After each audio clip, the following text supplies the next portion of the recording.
a lawyer, and I'm not independently wealthy. I'm an average citizen. And just like you, I am fed up with this big spending, do-nothing government.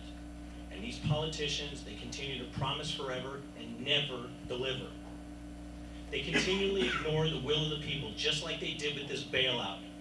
And they have completely lost their ability to apply common sense. The reason nothing gets done in Washington is because these politicians are more concerned about pointing fingers and casting blame and then sitting around and taking credit for whatever it is that they do. And in the meantime, you and I are being crushed by their inactivity. You see, this is a time for true leadership, not partisan politics. We need a representative who has the courage to stand up to the speaker and say, I'm going to do what's right rather than what's popular. We need a leader who will step forward and represent all parties, regardless of Republican or Democrat, instead of their own special interests. We don't want a representative who just goes out for the sake of doing something and does something, because a true leader understands that activity does not necessarily mean accomplishment. We don't want somebody holding office just because of what their name is. I think many of us in this room voted in the last election, and we can see what that's got us.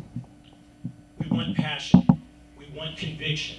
We want answers to our questions, and we don't want any more political rhetoric and the double talk. But more importantly, we want our country back. And I commit to you that if you will vote for me on this November, this is exactly what you are going to get. Thank you.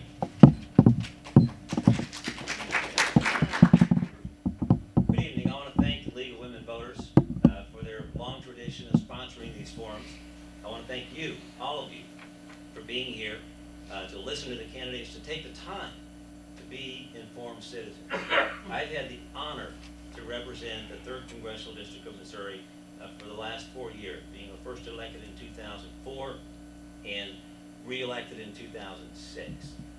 It's been a high honor to do that. I take that very seriously. Some of the things that I set out to do during my first campaign that have sort of guided me in my work, and that is to engage the citizens here, to have the best representative government that we could have. And that's involved having an office that deals with thousands of phone calls. We've had hundreds of meetings across this district, and have engaged folks in the issues of the day. We've also set up a full-time Jefferson County office. We have committed to be involved in committees that are vital to this district, the lifeblood of this district. One of the top priorities was to get on the Transportation and Infrastructure Committee. Jefferson County here has been struggling with poor roads and infrastructure for many years. I fought to get on that key committee, and also brought over $20 million in federal funding of your tax dollars back here to help with that infrastructure. Also, I think we got some of the best and brightest staff in our offices here in Jefferson County, in St. Louis, and in Washington. We all work for you. And it was my pledge just from the very beginning to work with anyone, anywhere, anytime to get results for the people that I represent. But I've seen some very strange changes since I have been there. In January 2005, we saw Tom DeLay force the House then majority to change the rules so that if he were indicted, he wouldn't lose his office. He soon did leave office.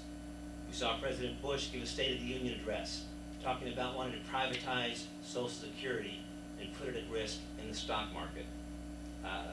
Thank goodness we all fought and defeated that proposal. Please hold your applause and follow the rules, folks. But we also saw in recent days Secretary Paulson lay out a bailout proposal that basically said, give me a blank check that I can use however I want. I'm a smart guy. Well, that was dead on arrival. That was never going to happen. The Congress went to work in a bipartisan way under a lot of pressure. The first vote failed, but we engaged with experts, we engaged with constituents to talk about what needed to be done.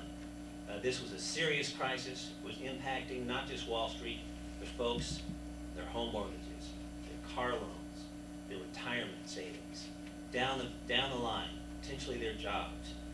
So we went to work to do that. It is not perfect. There's a lot of things in it I would do differently. But that is the defining issue of our time. It's the biggest economic crisis since the Great Depression. And we need to come together as a country in a bipartisan way to fight the situation we're in. It took us many years to get here, and it's going to take us a few years to dig out of it. But together we can do this as a country. We're America. We can face challenges. We've faced them before. We're going to do it this time. And I believe we can come together. Whether you're a Democrat, Republican, or Independent, we're all Americans. We're going to face this trouble, and we're going to work our way